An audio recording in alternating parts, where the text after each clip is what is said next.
On commence déjà à voir la lumière au bout du tunnel car l'épisode 4 de WandaVision va cesser de nous la faire à l'envers en nous racontant leur histoire réellement au commencement.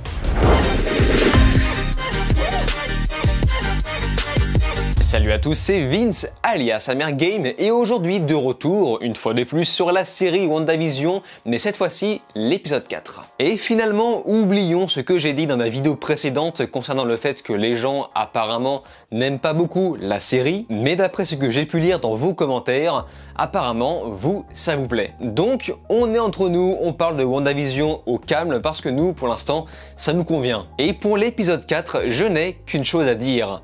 Sword. Sword est le mot que je vais le plus répéter. Et croyez-moi, pour ce simple épisode de 30 minutes, j'ai beaucoup de choses à dire. Donc sans plus tarder, on va recontextualiser un peu le tout avec une introduction qui nous met directement dans le bain, puisqu'on démarre d'entrer dans la réalité avec un flashback de Monica Rambeau. Flashback se déroulant pendant la rematérialisation de la civilisation humaine après Endgame. Enfin plutôt à la fin. Cette scène va nous permettre de nous faire comprendre que sa mère est morte il y a 3 ans, pour ensuite se retrouver directement dans le quartier général du SWORD. Et la première chose que je me suis dit c'est « Ah, on est toujours pas dans la sitcom ». Bref, Monica rencontre le directeur Tyler Hayward et c'est avec ce dialogue qu'on comprendra que sa mère Maria travaillait au SWORD et a même contribué à l'élaboration de cette agence. On y comprend aussi que c'est cette soi-disant Maria qui a envoyé sa fille Monica en mission, même après sa mort, qui consiste à élucider un mystère autour de la disparition de 3892 habitants de Westview. Et forcément, la disparition aurait pu se confondre avec le fameux Snap, ce qui a mis la puce à l'oreille lorsque le SWORD s'est aperçu que les habitants ici n'étaient pas réapparus. Bref, Monica rencontre l'agent Wu et apprend que même les habitants voisins considèrent que Westview n'existe pas. Tout ceci avant que Monica ne se fasse aspirer à son tour dans le monde caché, limité par une bulle de champ de force. Et alors croyez-moi, ça ne va pas chômer du côté du SWORD car ils vont de ce pas construire une base énorme autour de ce fameux champ de force, donc la fameuse base qu'on peut apercevoir à la fin de l'épisode 3, et tout ceci afin d'examiner le périmètre. Et c'est maintenant que nous allons pouvoir introduire le personnage de Darcy Lewis, qui je le rappelle était l'ancienne assistante de Jane Foster dans les films Thor, et on comprend aussi que c'est la fameuse main visible à la fin du premier épisode. D'ailleurs ça c'est un truc que j'aurais dû préciser, mais on voyait bien qu'il s'agissait en fait d'une main féminine. Donc ça aurait pu nous donner un indice supplémentaire. Quoi qu'il en soit, ils voient que la bulle d'énergie génère des fréquences télé liées à une sitcom. Ils vont donc décortiquer chaque personnage pour connaître leur identité. Bref, cet épisode va vraiment nous montrer tout l'envers du décor jusqu'au retour de Monica. Et comme je l'avais prévu dans ma vidéo précédente, Wanda a bel et bien expulsé Monica d'elle-même. Pour parler un peu de l'épisode en lui-même, je trouve ça intéressant d'avoir montré la rematérialisation de la civilisation humaine sous un autre angle. J'entends bien d'un point de vue apocalyptique, parce que oui, c'est apocalyptique. Genre les hôpitaux se retrouvent soudainement surchargés, il peut très bien y avoir des accidents de la route, tout un tas d'événements en chaîne qui n'a jamais été pris en compte, d'une part à la fin de Endgame, et même dans le dernier Spider-Man, qui lui se penchait plus sur la balance comique, ce qui peut se comprendre puisque voilà, Spider-Man se veut beaucoup plus léger. Donc l'épisode 5 de WandaVision va vraiment recontextualiser tout ce qu'il s'est passé vraiment jusqu'aux sources, et la théorie expliquant que Wanda a créé tout ce monde se confirme enfin. Et au final, le SWORD est juste là pour régler ce problème. Mais si je puis me permettre, je vais ajouter ma patte. Je ne pense pas que Wanda soit forcément responsable de plein gré de tout ça. Je pense qu'elle a simplement très mal géré le deuil de la disparition de Vision et elle est plus ou moins victime d'elle-même. Cette bulle en fait est plus une représentation de sa dépression, de ses émotions qui explosent et elle ne veut plus rien savoir du monde réel. Donc voilà, Wanda pour moi est une victime. Autre chose que l'épisode a essayé d'aborder, c'est le fameux hélicoptère du SWORD 57 a ni la même forme ni la même couleur que dans la réalité. En effet, dans le monde virtuel, il se retrouve en rouge. Donc, le monde virtuel va interpréter les éléments extérieurs différemment, que ce soit les objets ou les humains, et ça va donc s'appliquer aux scientifiques du SWORD qui sera converti en apiculteur. Donc voilà, non seulement on comprend l'origine du problème, mais en plus, on connaît également les règles. Seulement, je trouve ça étrange que Monica garde les vêtements de Géraldine dans le monde réel. Alors, j'imagine qu'ils ont fait ça pour nous aider à comprendre ce qu'il se passe, mais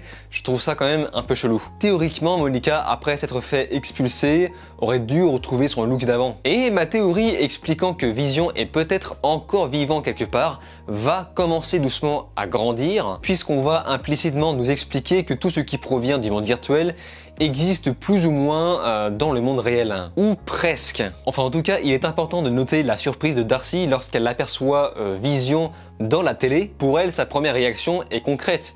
Il est censé être mort, pas évaporé. Mais pourtant, son visage de fin froid, sans vie, sans couleur et surtout sans pierre, pourrait peut-être nous expliquer le contraire. Voilà, donc pour l'instant, on est un peu dans le flou concernant Vision. Autrement, chose intéressante que j'ai notée, c'est que ce fameux concept de sitcom n'est pas forcément pleinement une création de Wanda, mais plus une conséquence des calculs de fréquence du matériel du SWORD. Et ce qui pourrait encore revenir à ma théorie qui expliquerait que Wanda est victime d'elle-même. Elle est enfermée quelque part, bloquée et ayant emprisonné des gens, et les fréquences calculées par le SWORD traduisent ça par une représentation de vieille série. En tout cas, cet épisode répond à quasiment toutes nos questions. Par exemple, la voix qu'on entend dans la radio de l'épisode 2 provient de l'agent James Iwoo. Et me concernant, je pense que pour l'épisode 5, on va repartir dans une sitcom, cette fois-ci dans les années 90, j'imagine. Maintenant qu'on a eu l'explication, il nous faut la résolution. Et ça les gens, c'est pour très bientôt. En tout cas, il était évident que Marvel allait remettre l'ambiance Avengers le plus tôt possible pour ne pas perdre les fans. Et c'est pourquoi je trouve que cette série est pour l'instant parfaitement dosée. Le rythme parvient à se relancer avec cet épisode pour nous faire comprendre ce qu'il se passe, pour nous faire comprendre que la série ne va pas aborder que les séries sitcoms, et que oui, ça a bel et bien un rapport avec le MCU. Donc ça pour moi, c'est très pouce vert, et ça me donne encore plus envie de voir la suite. En tout cas, je suis curieux de voir si c'est votre cas, même si je sais d'avance que vous avez des choses à dire. C'est donc avec cette magnifique transition que je passe à la partie de vos commentaires. Alors, nous avons Nicolas745, Fir Brissingre, désolé pour cette vieille prononciation pourrie, ainsi que Redanaji qui m'explique que dans Endgame, Captain America ramène les pierres dans leur temporalité. En réaction par rapport à ma vidéo précédente où j'explique qu'il y a une histoire de reboot, en fait je me suis trompé de terme, il n'y a pas de reboot ou quoi que ce soit, puisque les pierres ont été renvoyées là où elles devaient être. Donc les pierres dans la temporalité actuelle auraient potentiellement disparu. Sauf que Fonzie la Mouche nous explique que dans l'univers du MCU, les pierres ne peuvent pas être détruites, car elles sont une composante de l'univers. Autrement dit, elles ont été simplement réduites à l'état subatomique. Ce à quoi je ne peux m'empêcher de faire le lien avec Ant-Man qui peut se réduire à l'état moléculaire, mais aussi la fameuse pierre de l'esprit qui pourrait potentiellement expliquer que Vision soit quelque part encore vivant, enfin en tout cas juste son âme qui pourrait rôder quelque part, et ça va faire le lien avec un autre commentaire que je vais citer tout à l'heure. Arsouille, lui, nous explique que les jumeaux Tommy et Billy deviendront par la suite, d'une part, Wiccan, qui partagera à peu près les mêmes pouvoirs magiques que sa mère Wanda, ainsi que Speed, qui lui aura la super vitesse de son oncle Quicksilver. Selon lui, ils grandiront plus vite dans le monde virtuel, mais normalement dans le monde réel. Bon, et pour être franc, son commentaire était beaucoup plus riche que ça, donc c'est pourquoi je préfère vous le mettre à l'écran, et comme ça vous pourrez mettre sur pause. Hugo Good et SG Droid ont remarqué que Monica, alias Géraldine, dans l'épisode 3, était bien du SWORD grâce à son collier. Donc c'est vrai que je n'ai pas mentionné son collier qui était pourtant important, mais en effet on peut trouver un genre de prototype de logo du SWORD sur ce collier. Donc on nous explique que ce fameux SWORD a déjà été teasé à la fin de Spider-Man Far From Home. Qui m'a piqué mes chaussures? Et là pour le coup, l'épisode 4 a pu valider toutes ces théories. Christian Coeno pense qu'après l'épisode 4, la série va reprendre un format normal. Et en ce qui me concerne, je pense que non. Là, on a eu un format normal pour l'épisode 4, mais après l'épisode 4 va nous renvoyer dans une série, je pense, des années 90, comme je le disais, avant de revenir à nouveau à la réalité. Et selon YoCiné, les 3 derniers épisodes seront dans la réalité avec, paraît-il, 1 heure par épisode. Alors je pense aussi qu'il y aura un concept de réalité sur les 3 derniers, mais par contre 1 heure par épisode, J'en suis pas sûr. Hein. Si même The Mandalorian n'a pas osé, j'en doute fortement pour WandaVision. Kibix et Tsubasa nous dit que si Wanda est bien à l'origine de ce monde factice, ça collerait beaucoup plus avec ses origines des comics. Car je rappelle, les origines de Wanda en comics sont différentes. D'une part parce qu'on est beaucoup plus proche de la sorcellerie et surtout il s'agit de la fille de Magneto, d'après ce que j'ai pu lire. Et pour l'instant, le MCU ne cherche pas à relier les X-Men et les Avengers. Le MCU cherche plus à expliquer que Wanda est une mutante issue de Hydra. Voilà, encore une fois, je me suis renseigné à côté, mais si vous avez d'autres explications, n'hésitez pas à m'en faire part dans les commentaires. Et on finit sur Alex, un humain, qui nous explique que apparemment dans Avengers Infinity War, on voit que Shuri extrait la conscience de Vision avant que la pierre ne soit détruite. Mais pour ma part, ça fait longtemps que je n'ai pas vu Infinity War, donc si c'est vrai, la théorie selon laquelle Vision est encore vivant pourrait mieux s'appliquer.